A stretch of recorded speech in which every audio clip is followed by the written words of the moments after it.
마태복음 22장 36절에서 40절입니다.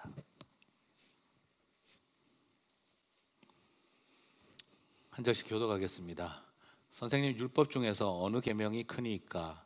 예수께서 이르시되 내 마음을 다하고 목숨을 다하고 뜻을 다하여 주 너의 하나님을 사랑하라 하셨으니 이것이 크고 첫째 되는 계명이요 둘째도 그와 같으니 내 이웃을 내 자신같이 사랑하라 하셨으니. 같이 읽겠습니다. 이 이 두 두 계명은 온 율법과 선지자의 강령이니라. 아멘. 자, 오늘 마치고 나갈 때 제가 악수를 좀 피하는 게 좋을 것 같습니다. 이제 기침 감기와 콧물 감기가 와서 예전처럼 이렇게 퉁 쳐주시고 가시면 되겠습니다. 자, 오늘 이제 플랫폼이라는 앵커링 플랫포밍으로 주제 설교를 마지막으로 좀 하고 다음 주부터는 야고보서 강해로 들어가도록 하겠습니다. 자, 플랫폼이라는 말은 오늘 이제 마지막 뜻이 되겠는데요. 그 단체와 조직의 이 강령이라는 뜻을 가지고 있습니다. 자, 미국에서 소위 어떤 정당들이 있다면, 그 정당이나 단체들이 있다면 우리의 강령이다 하는 그런 몇 가지 중요한 스테이트먼트와 같은 것, 그런 표현들을 말합니다.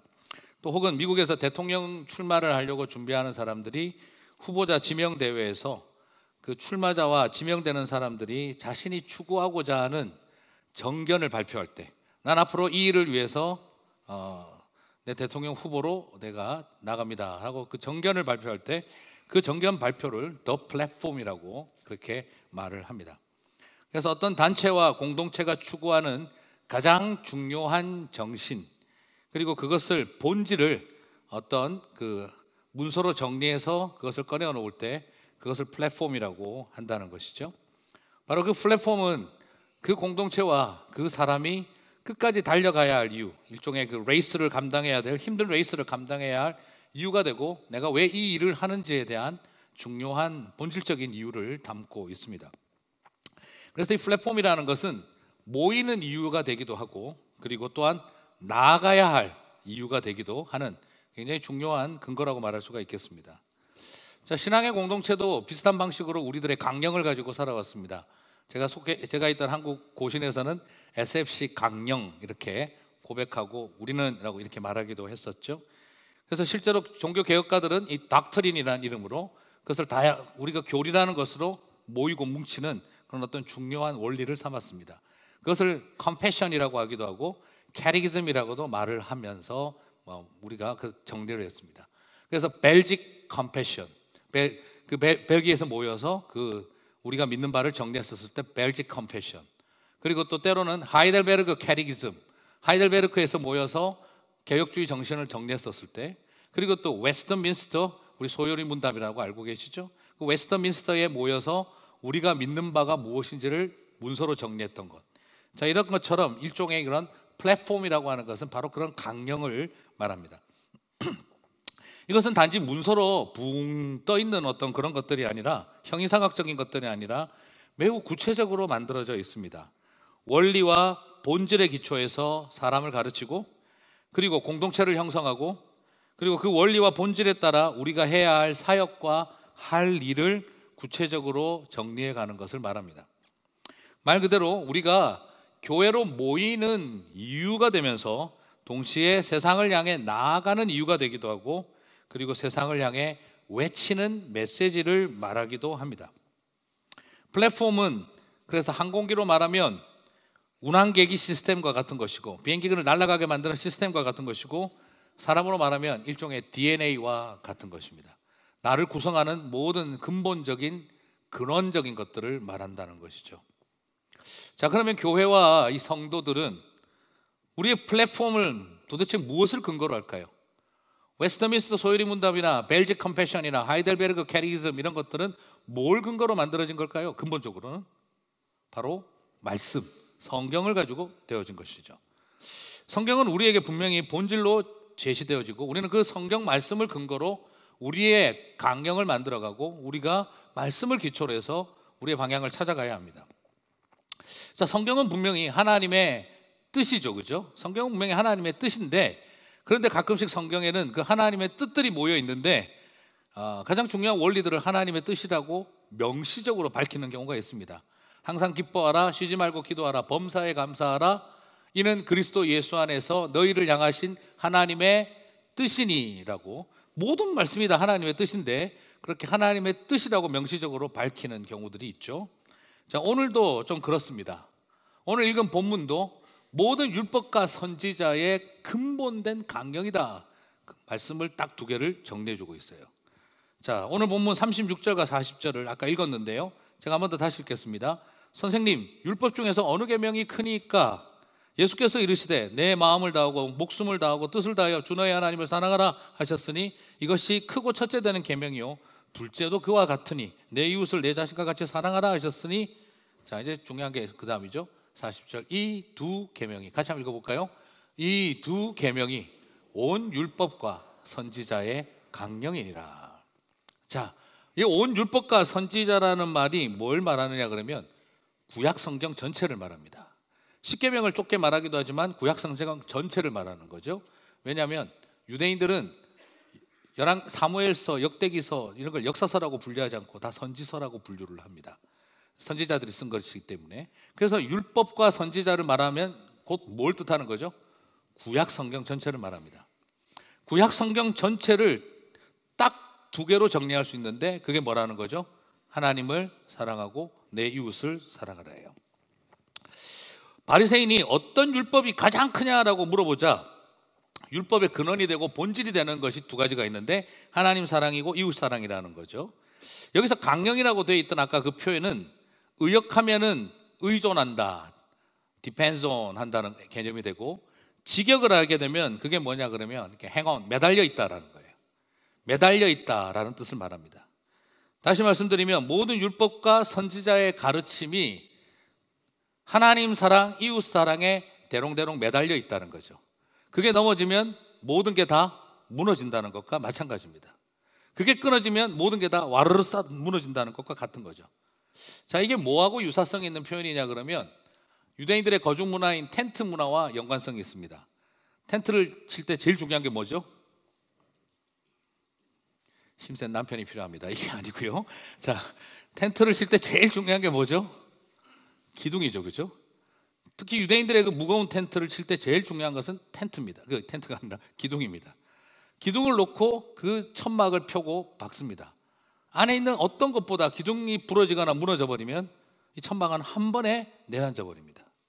바로 강령이라는 표현이 바로 뭐냐면 모든 텐트를 칠 때 모든 것들이 그 기둥나무에 매달려 있는 것과 같다는 거예요. 하나님의 말씀 전체가 하나님 사랑, 이웃 사랑이라고 하는 이 원리에 대롱대롱 매달려 있다 이 말입니다. 이게 넘어지면 다 무너지고 자빠진 거라는 거죠. 자, 그렇다고 한다면 이 하나님 사랑, 이웃 사랑이라는 말의 개념을 정확하게 이해해야 되겠죠. 그런데 유대인들은 이 하나님 사랑, 이웃 사랑을 완전히 잘못 이해했습니다. 그래서 그들은 이것을 잘못 이해했기 때문에 이웃 사랑을 한다고 생각했지만 그들의 이웃은 오로지 이스라엘 사람들밖에 없었고요. 그리고 하나님을 사랑한다고 하면서도 그들은 매우 배타적으로만 이 개념을 잘못 이해하고 있었던 거죠. 여러분 옛날에 혹시 얼마 전에도 있었죠? 미국 그 백인들 그 KKK단, 그분들에게 물어봅니다. 당신들의 이웃은 누구냐? 예수님은 이웃을 사랑하라 그랬는데 백인만 이웃이다, 그렇게 이야기를 합니다. 나머지는 다 죽여야 한다, 그렇게 여긴다는 것이죠. 유대인들도 똑같은 이웃사랑의 개념을 가지고 있었습니다. 그래서 오늘 우리는 이 성경 해석의 가장 중요한 원리가 되고 교회와 신앙을 세우는 가장 중요한 실제가 되어지는 이 하나님 사랑, 이웃 사랑이 무엇을 의미하는지를 다시 한번 정리해 보겠습니다. 자, 십계명을 공부할 때 제가 이미 나누었는데요, 한번 좁게 십계명 하나를 가지고 한번 생각을 해봅시다. 율법에 여러분 일반적으로 이 십계명을 어떻게 구분을 합니까? 1계명에서 4계명까지를 뭐라고 합니까? 하나님을 사랑하는. 5계명에서 10계명까지는 뭐라고 합니까? 이웃 사랑이라고 이야기를 합니다. 자, 우리 보통 그렇게 분류를 하는데 제가 몇 년 전에 10계명 강해를 할 때 그때도 말씀을 드렸습니다만 1절에서 4절을 하나님 사랑을 가르치고 있다라고만 보면 절반만 이해한 것입니다. 5에서 10계명은 이웃 사랑만 가르치고 있다 그렇게 생각한다면 절반만 이해한 것입니다. 1계명과 4계명도 하나님 사랑과 이웃 사랑을 같이 가르치고 있는 겁니다. 5계명에서 10계명은 이웃 사랑과 하나님 사랑을 같이 가르치고 있는 것입니다. 다시 말씀드려서 하나님 사랑하라고 하는 계명이 따로 있고 이웃을 사랑하라는 계명이 따로 있는 게 아니라 하나님 사랑하라는 계명이 이웃 사랑하라는 계명과 같은 것이고 이웃을 사랑하라는 계명이 하나님을 사랑하라는 계명과 같다 이 말인 것입니다. 자, 오늘 10계명을 예전에 강의를 했으니까 오늘 다시 다 설명할 수는 없고 안식일 하나를 놓고 제 4계명을 놓고 간단하게 한번 살펴보겠습니다. 여러분, 안식일은 누구를 위한 날입니까? 약간 트리키하게 질문하겠습니다. 안식일은 누구를 위한 날입니까? 당연히 우리는 하나님을 위한 날이지 생각이 드는데 예수님께서는 정반대로 가르쳤습니다. 사람을 위한 날이다. 안식일의 주인은 누구일까요? 당연히 예수님입니다. 안식일의 주인은 하나님이고 예수님인데, 여호와인데, 근데 안식일은 누구를 위해서 존재한다고요? 사람을 위해서 존재한다. 이거 굉장히 역설적인 이야기예요. 주인을 위해, 안식일의 주인이 하나님이면 안식일은 하나님을 위한 날이 되어야 되는데 주인은 하나님이고 예수님인데 이 날은 누구를 위한 날이다? 사람을 위한 날이라는 거예요. 우리는 이 굉장한 역설을 이해를 해야 합니다. 자, 우리는 생각할 때 창조를 마치신 하나님이 쉬신 날이다, 그래서 우리도 쉰다, 이런 개념으로만 출애굽기를 가지고 이해를 하는데 그것만은 아닙니다. 그리고 질문하고 싶어요. 여러분, 오늘 하나님만을 사랑하는 날인데 이웃 사랑하면 율법을 어기는 건가요? 왜요? 4계명은 하나님만 사랑하라고 한 날이니까. 그래서 우리는 오로지 그냥 하나님만을 위해서 모든 걸 다 해야 되고 이웃을 위해서 뭔가 하면 안식일을 어기는 건가요? 유대인들은 그렇게 생각했어요. 여러분, 제가 고신 출신 아닙니까? 주일 지키는 일에 목숨을 걸었었거든요. 그래서 제가 있던 교회에 전설 같은 장로님이 계셨습니다. 주일날 돈 안 쓰기 위해서 버스비를 쓰는 것도 주일을 어기는 거라 생각하셔서 토요일날 오셔서 주무시고 철회하고 주일 예배 드리고 주일 예배 드리고 철회하고 주무시고 월요일날 출근하셨어요. 지금 여러분 그렇게 하면 제가 말릴 겁니다. 네, 그렇게 하지 마십시오. 또 주일날 우리가 친구들하고 이렇게 탁구를 치고 있었더니 우리 집사님 오시더니 탁공을 딱 잡으시더니 거룩한 주의 날은 오직 주님만 즐겁게 해줘야지 니네들의 즐거움을 위해서 놀아서야 되겠느냐 딱 놓고 가시더라고요. 심장 쪼그라드는 줄 알았습니다. 네. 여러분, 굉장히 우리도 모르는 사이에 만들어져 버린 강한 생각들이 있어요. 근데 예수님 어떻게 하셨습니까? 손 마른 자를 고쳐주시고 이웃을 돌보는 일을 하셨어요. 그럴 때마다 바리새인들은 뭐라고 했습니까? 안식일을 어기는도다, 그렇게 싸웠거든요. 자, 그러면 오늘 정말 뭘 말하는지를 찾아봅시다. 신명기 5장 14절 15절 안식일에 대한 근거를 한번 좀 살펴보겠습니다. 14절 15절 같이 읽겠습니다. 일곱째 날은 내 하나님 여호와의 안식일인즉 너나 내 아들이나 내 딸이나 내 남종이나 내 여종이나 내 소나 내 낙이나 내 모든 가축이나 내 문 안에 유하는 객이라도 아무 일도 하지 못하게 하고 내 남종이나 내 여종에게 너같이 안식하게 할지니라. 너는 기억하라. 내가 애굽 땅에서 종이 되었더니. 자, 여기서 뭘 보고 있습니까? 안식일은 여호와의 안식일이라 그랬습니다. 그럼 그 다음에 나오는 말이 뭐죠? 아무것도 하지 말고 오로지 교회 가서 모든 것만 다 하고 살아라, 이렇게 말하지 않고 뭘 강조하고 있습니까? 사람들 쉬게 하라는 이야기를 하고 있어요. 사람들을 쉬게 하라고 말하고 있습니다.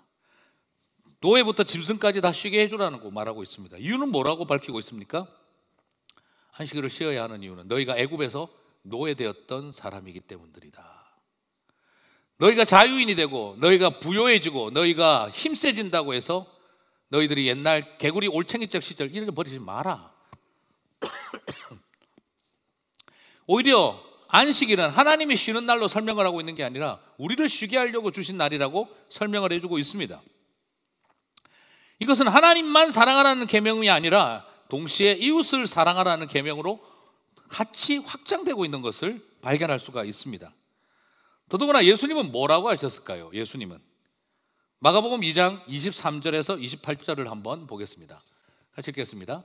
안식일에 예수께서 밀밭 사이로 지나가실새 그의 제자들이 길을 열며 이삭을 자르니 바리새인들이 예수께 말하되 보시오 저들이 어찌하여 안식일에 하지 못할 일을 하나이까. 예수께서 이르시되 다윗이 자기와 함께한 자들이 먹을 것이 없어 시장할 때에 한 일을 잃지 못하였느냐.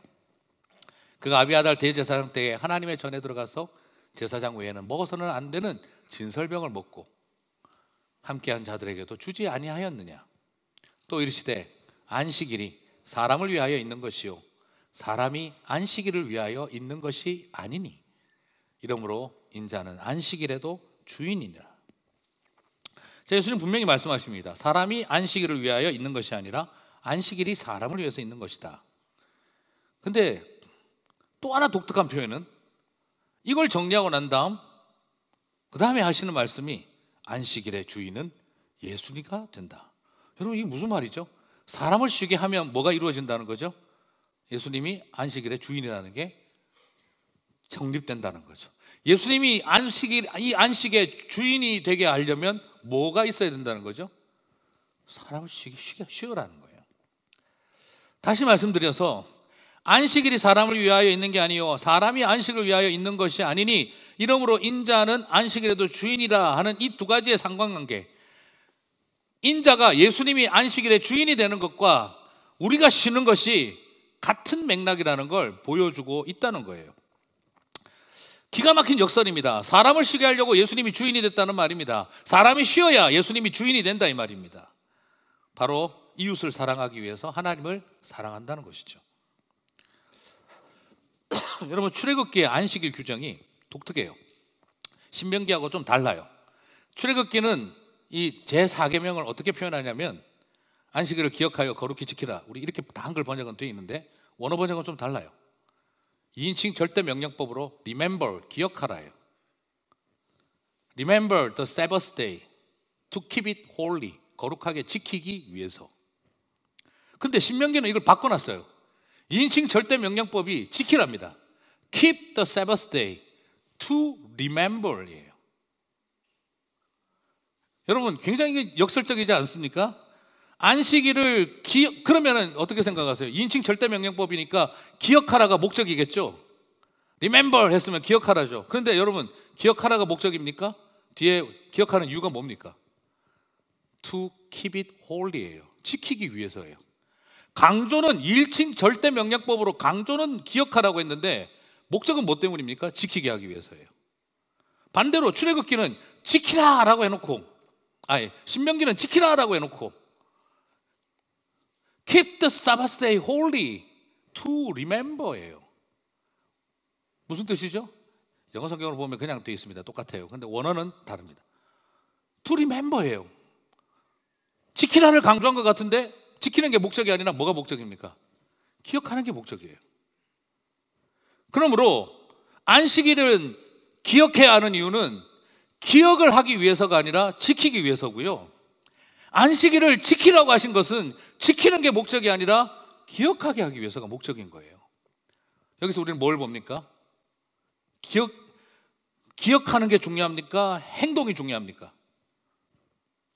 둘 다 똑같은 거예요. 그죠? 기억하는 이유는 행동하기 위해서고 행동하는 이유는 기억하기 위해서.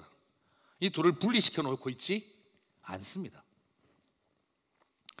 마찬가지입니다. 하나님 사랑과 이웃 사랑도 분리될 수가 없는 겁니다. 안식일을 지키라고 했습니다. 예배드리고 주님이 주인이심을 고백합니다. 말 그대로 하나님 사랑을 위해서입니다. 그런데 그것을 하는 목적은 또 무엇입니까? 노예와 이웃들을 쉬게 하는 것입니다. 노예와 이웃들을 쉬게 하기 위해서라는 거죠. 말 그대로 이웃 사랑을 위해서입니다. 여기서 우리는 중요한 원리를 발견하게 됩니다. 이웃을 안식하게 하기 위해서 주님을 예배하라는 거예요. 이웃을 사랑하기 위해서 하나님을 사랑하라는 거예요. 이 두 가지가 분리되지 않는다는 것입니다. 여러분 이웃 사랑도 마찬가지예요. 제가 지난번 선한청지기 설교를 할 때 선한청지기가 뭔지 말씀을 드렸습니다.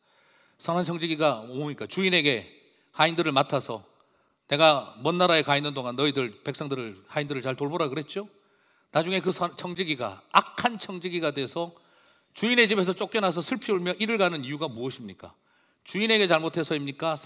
하인들에게 잘못해서입니까? 하인들에게 잘못했기 때문입니다. 나중에 그 청지기가 잘해서 칭찬받고 선한 청지기로 인정받은 이유는 무엇입니까? 주인에게 잘해서입니까? 하인들에게 잘해서입니까? 하인들에게 잘해서입니다. 청지기가 칭찬받은 이유는 하나님에게 잘했기 때문이라고 나와 있는 게 아니라 사람들을 잘 돌봤기 때문이라고 말합니다.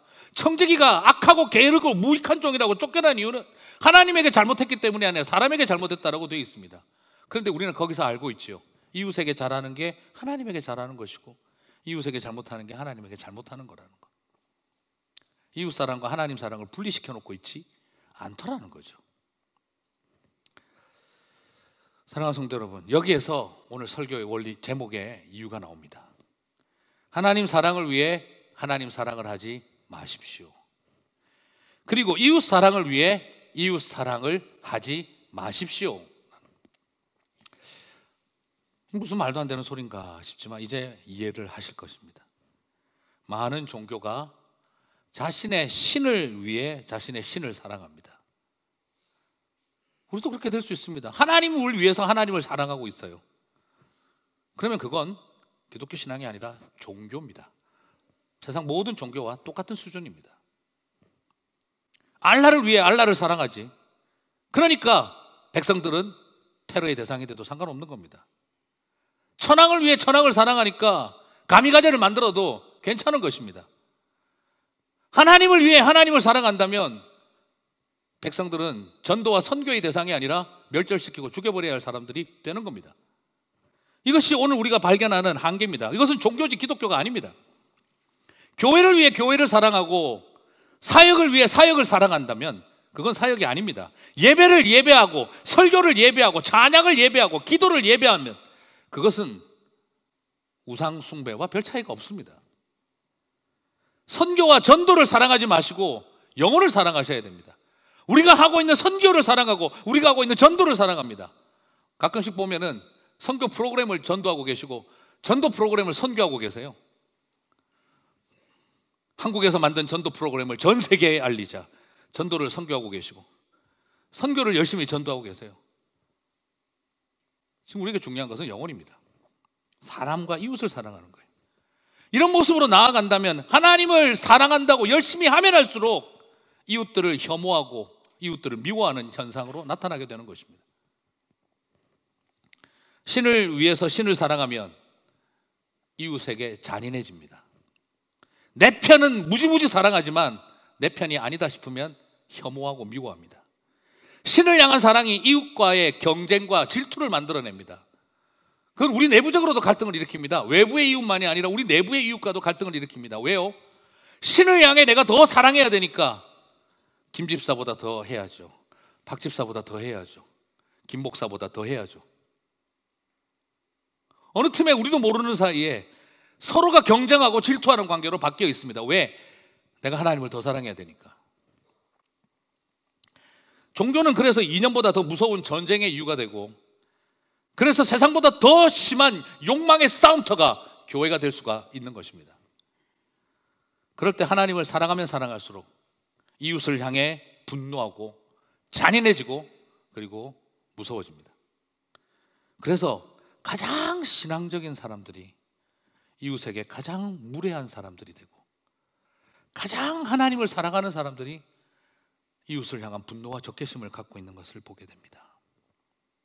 이게 바리새인들이 빠졌던 함정이었고 많은 그리스도인들이 동시에 빠질 수 있는 함정입니다. 가끔씩 안타깝고 놀라는 것은 그겁니다. 이웃은 사랑하지 않으면서 세상을 사랑하는 거예요. 예수님이 세상을 사랑하지 말라 그랬지 이웃을 사랑하지 말라고 하지 않았습니다. 근데 그게 헷갈려 버립니다. 세상을 사랑하지 말라 그러고 이웃은 사랑하라 그랬습니다. 그런데 이웃은 사랑하지 않으면서 세상은 사랑합니다. 오늘 그게 우리가 빠지는 함정입니다. 세상과 이웃은 같은 말이 아닐 때가 더 많습니다. 사랑하는 성도 여러분, 신앙생활을 오래 해가면서 내가 하나님을 위해서 더 많은 걸 한다고 하는 그 마음이 유대인들이 마치 이방인들에게 이 성전 안으로 들어오면 죽여버린다 했던 것처럼, 문둥병에 걸린 것들은 근처에 오면 돌로 패라고 했던 것처럼 끊임없이 자기들이 미워하고 적개심을 드러내는 일에 부끄러워하지 않았습니다. 왜요? 하나님을 사랑하는 일이기 때문에. 그래서 사울이 초대교회 사도행전에서 그 많은 사람들을 죽일 때 생명을 죽이는 일을 미안해하거나 고통스러워하지 않고 의로운 일을 하고 있다고 여겼던 것이죠. 그게 어디서 가능하냐? 자신의 하나님을 위해 사랑하겠다고 들면 잔인하고 무서워지는 것입니다. 동시에 많은 인본주의자들은 이웃 사랑을 위해 이웃 사랑을 합니다. 그것은 또 다른 극단으로 인본주의입니다. 봉사를 예배하고 섬김을 예배하고 사람을 예배하는 것이 되어집니다. 그러다 보면 결국 사람이 절대 가치가 되기 시작을 합니다. 봉사를 봉사하고 돌봄을 돌보고 결국 사람이 하나님이 되는 자리로 갑니다. 이것은 인본주의가 됩니다. 이것은 인간을 우상으로 만드는 일과 같습니다. 가장 사람을 사랑할수록 그럼 어떤 결과가 오느냐? 이것이 서로 간에 만들어내는 악순환의 고리를 만들어냅니다. 바로 뭐죠? 자신의 하나님을 위해서 하나님을 사랑하다 보니 이웃에게 잔인하고 이웃에게 공격적인 사람, 그리스도인들을 바라보면서 나는 너희들이 미워하는 사람을 더 사랑하고 더 사랑할 것이고 너희들의 교회와 너희들의 하나님을 미워할 거다. 그 결론을 향해 나아가기 시작을 합니다. 자신의 신을 위해 신을 사랑하면서 이웃을 멸시하고 잔인하게 대하기 시작을 하면 그 이웃을 돌보겠다고 나서는 사람들은 너희들의 신을 싫어할 것이고 너희들의 신앙의 공동체를 혐오할 거라고 결단을 하는 것이죠. 이것이 오늘날 우리 시대에 일어나고 있는 악순환의 고리입니다. 너무나 강력한 종교화 되어져가는 우리의 모습과 그 반대급부로 철저한 인본주의가 중심이 되어져가는 이 시대 속에 하나님을 사랑하고 이웃을 사랑하자는 바른 균형을 말하는 믿음의 백성들이 설 자리는 더 없어져 간다는 생각이 들 때가 가슴이 아픕니다.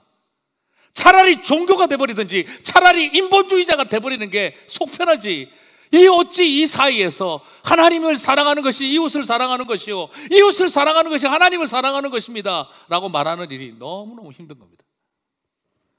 사랑하는 성도 여러분, 그래서 인간을 위해서 인간을 사랑하면 또한 하나님을 원하지 않고 거부합니다. 인간을 향한 사랑은 결국 하나님을 향한 분노와 원망으로 바뀝니다. 그래서 이웃을 사랑하는 이유 때문에 교회를 혐오하고 하나님을 떠납니다. 가장 아름다운 모습을 추구하면서 예수님을 가장 닮아갈 수 있는 길을 걸어가면서도 가장 예수님을 거부하며 그리고 교회를 혐오합니다. 어쩌면 진보적인 그리스도인들이 빠질 수 있는 함정입니다. 우리의 마음속에 하나님을 향한 사랑과 열정이 커질수록 이웃을 혐오하게 하고 이웃을 향한 사랑과 열정이 커질수록 하나님을 혐오하게 만드는 이 극단이 우리 시대를 만들어 놓고 있습니다. 신앙의 원리는 무엇입니까? 정말 바른 신앙의 원리는 무엇입니까? 그것은 하나님을 사랑하고 이웃을 사랑하는 것이 일란성 쌍둥이라는 것을 아는 일입니다. 이웃 사랑을 통해 하나님을 사랑하고 하나님 사랑을 통해 이웃을 사랑하게 되는 일, 이게 하나님 우리에게 원하고 계시는 일입니다. 여러분, 종교가 되지도 말고 인본주의가 되어져서도 안 됩니다. 그것이 바로 율법의 완성이요 강령이라고 우리들에게 가르쳐주고 있기 때문입니다. 저는 하나님을 사랑하고 내 이웃을 내 몸과 같이 사랑하라니 강령이 바로 하나님의 선교라고 하는 DNA가 가득한 삶이라고 저는 그렇게 좁게 한번 정의를 해보고 싶어요. 저는 선교는 기술이 아니고 선교는 지식이 되는 것도 아닙니다. 선교는 하나님의 선교는 성도의 DNA가 되어야 합니다. 가끔 놀라는 것은 선교를 열심히 하면서도 선교 DNA가 없는 경우가 많습니다. 선교지에서 가장 선교를 열심히 하는데 일상에서 가장 선교적이지 않을 수 있다, 이 말입니다. 선교지에 가서는 선교적으로 생각하고 행동하는데 선교지에서 돌아오면 인종적으로 생각하고 경제 논리의 중심으로 생각하고 자민족 중심주의로 해석하고 유교적으로 바라본다는 것이죠. 선교지에 가서 하는 사고법과 태도와 가정에 돌아와서 교회에 와서 직장과 일터에 가서 하는 사고법과 태도와 다르더라는 겁니다. 바로 선교의 티셔츠는 입었으나 선교의 DNA는 갖고 있지 않다라는 겁니다. 선교지 가면 선교적으로 다 접근합니다. 다른 언어도 배우려고 막 애를 씁니다. 올라, 부에노스 디아스. 물론 그거밖에 아는 게 없습니다만 뭐라도 한마디 해보려고 애를 씁니다. 알코올 중독자의 손도 잡아줍니다. 다른 문화도 이해하려고 합니다. 마약한 사람도 안아줍니다. 트랜스젠더도 그 손잡고 같이 기도할 수 있습니다. 그러나 교회에 와서는 철저하게 인종적으로 사고하고 유교적으로 해석합니다. 다른 언어 왜 배워? 너희들이 배워야지. 자식들의 문화를 내가 왜 배워? 니네들이 부모 문화를 알아야지. 죄인들이 우리 근처에 오는 거 꼴도 보기 싫어. 선교지에 가서는 냄새 나는 사람들 옆에 와도 되지만 우리 교회는 냄새 나는 사람들 옆에 오면 안 돼. 이것이 우리도 모르게 만들어져 버린 마음입니다. 가장 선교지에서 가장 선교적이지만 가장 교회에서는 유교적일 수 있습니다. 자민족 중심적일 수 있습니다. 선교지에서는 가장 타민족 중심으로 이해하지만 그러나 교회에 와서는 철저하게 자민족 중심주의로 돌아갑니다. 선교의 티셔츠는 입었으나 내 심장의 DNA는 선교가 적이지 않다는 것입니다. 선교지에 가서 청소년과 청년들에게는 선교적으로 이해하고 다가갑니다. 기다려줍니다. 이해하려고 합니다. 그들의 상처와 트라우마를 용납하고 끌어안고 대화해 주려고 합니다. 그러나 가정에 돌아와서는 유교적으로 판단합니다. 내 아들과 내 딸, 내 며느리와 내 사위에게는 선교적으로 다가가지 않습니다. 내 아들과 내 딸, 내 사위와 내 며느리에게는 유교적으로 이해하라고 요구합니다. 이게 우리 안에 일어나는 현상입니다. 그들의 상처와 트라우마를 이해하던 사람이 내 상처와 내 트라우마를 중심으로 판단하고 해석하려고 합니다. 우리 안에 DNA가 만들어지지 않았다는 것입니다. 그래서 우리는 가장 선교하는 시대를 살아가면서 가장 선교적이지 않은 시대를 살아갈 수 있다는 걸 발견할 수가 있다는 것이죠. 사랑하는 성도 여러분, 우리 교회가 언제 선교적 교회, 미셔널 처치가 될 수 있을까요? 온전한 선교 신학을 이해하고 레슬리 뉴비긴과 알렌 락스버거의 책을 다 읽고 나면 미셔널 처치는 이런 거다 이해할 날이 오는 거라고 생각하지 않습니다. 오히려 삶의 이야기, 내러티브가 나와야 합니다. 저는 이렇게 말씀드리고 싶어요. 시어머니가 선교적으로 보일 때 비로소 미셔널 처치가 이루어진 것입니다. 장인어른 장모님이 선교적으로 여겨질 때 미셔널 처치가 이루어진 겁니다. 며느리와 사위를 바라보는데 선교적 관점에서 바라보게 된다면 미셔널 처치가 이루어진 것이고, 내 아들과 딸을 쳐다보는데 선교적 관점으로 본다면 미셔널 처치가 된 것입니다. 더 어려운 분이 또 남았습니다. 배우자입니다. 이건 미셔널 처치, 이 선교보다 더 어려워요. 왜냐하면 내 새끼는 내 배에서 나왔는데 인간은 화성에서 왔기 때문입니다. 이건 도대체가 이건 선교로도 따라가 볼 수 없는 영역을 가 있습니다. 내 남편과 아내가 선교적으로 보이기 시작할 때 우리 안에 미셔널 DNA가 있는 줄 믿습니다.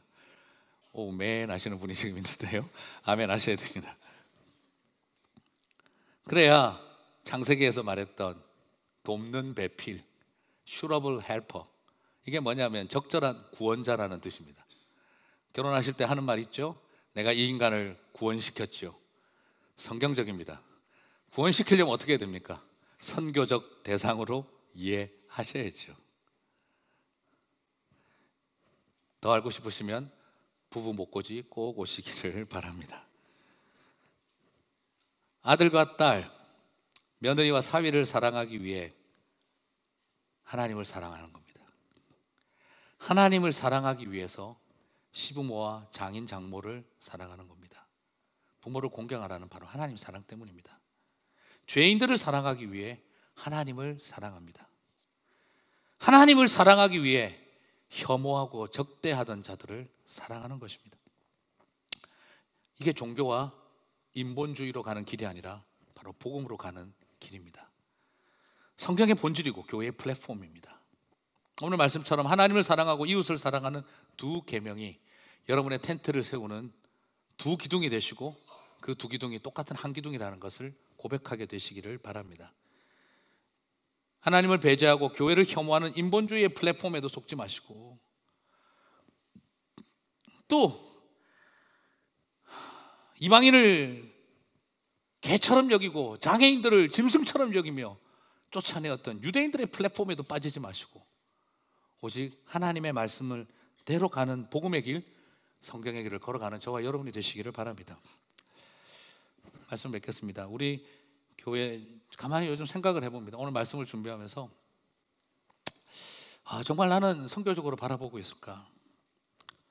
내 정말 주변을 나는 선교적으로 이해하고 있을까?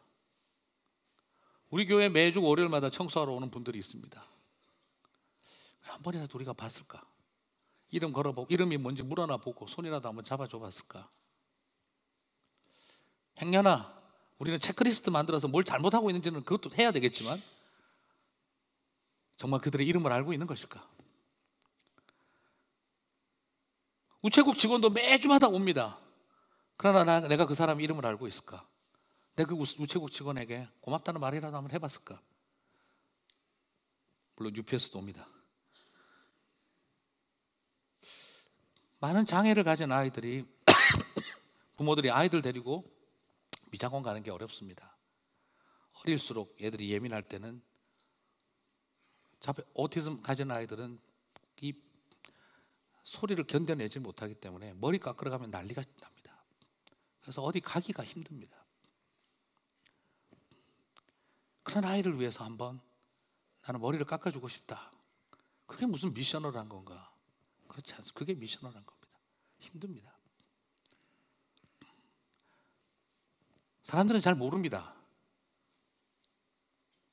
우리 막내도 오티즘을 가지고 있는데 어릴 때 어쩌다가 가족들끼리 외식을 가면 너무너무 힘듭니다. 냄새는 나고 배는 고프고 견디지를 못하면 아이가 바닥에 머리를 찍고 화를 내고 소리를 지릅니다. 그러면 우리 모든 부모님들은, 주변에 식당에 있는 우리 한국 어르신들은 아이고 요즘 젊은 것들은 자식 교육을 어떻게 시키는지 그 표정으로만 쳐다보고 있습니다. 거기에서 일어나서 우리 애가 장애가 있어서 그래요 말할 수도 없고 굉장히 고통스럽습니다. 우리 둘째가 한번 밖에 나갔다 오더니 동생하고 너무 힘들어하는 거예요. 화가 여기까지 올라서 나왔습니다. 동생이 앉아서 중얼중얼 머머링 하고 있으니까 옆에 있던 어떤 할머니가 굉장히 그걸 기분 나쁘게 말하고 쳐다봤나 봐요. 우리 둘째가 그때 완전히 뚜껑이 열렸어요. 자기가 뭘 한다고, 얘가 얼마나 힘든데 뭐 그렇게 그냥 나쁜 말하고 그 스투피드 그랜마 막 화를 내는 거예요. 옆에서 또 저희 막내가 중얼중얼 거리니까 샤랍 하고 또 화를 내는 거예요. 왜 그러냐니까 아빠 저리 가나 싫어. 하나님도 원망되고 다 싫다는 거예요. 그런 아이들이 우리 교회도 많이 있습니다. 우리 히스드림에 많은 아이들이 모이고 있습니다. 이 지역에 장애인 사역을 하는 교회가 없습니다. 우리밖에 없습니다. 어떻게 하다 보니까 COF도 오고 미랄도 오고 우리 주중에 반을 장애인 단체가 와서 우리 교회를 사용하고 있습니다. 아이들의 숫자는 늘어나는데 이제는 어떻게 돌봐야 될지 너무너무 걱정이 됩니다. 자원봉사자, 목장에서 마중물 프로젝트로 매주 오지 않아도 돼요. 한 달에 한 번이나 두 달에 한 번이라도 꼭 사인업 해주셔서 같이 함께 해주시면 얼마나 큰 힘이 될지 모릅니다. 그런 일이 바로 하나님 사랑하는 거잖아요. 제가 스스로 한번 쭉 생각해 봤습니다. 그리고 주변을 어저께 한번 돌아봤습니다. 우리 교회 옆에 노갈레스 하이스쿨은 20 몇 년 동안 있었을 것인데 우리는 저 노갈레스 하이스쿨과 우리는 무슨 관계가 있을까? 마운셋과 저 카폴리는 우리랑 무슨 관계가 있을까? 우리는 거기에 가서 한 번이라도 그 캠퍼스의 학생들을 대상으로 뭘 해봤을까? 청년부에서 하긴 했지만 왜 우리는 그걸 애들한테 맡겨놓을 일이라고만 생각을 했을까? 그냥 저는 그런 생각이 들었어요. 우리 교회가 옆에 있으면서 저 노갈레스 하이스쿨에 한 번이라도 장학금을 보내본 적이 있을까? 제 자신이 스스로 8년 동안 스스로에게 질문을 던지게 되더라고요.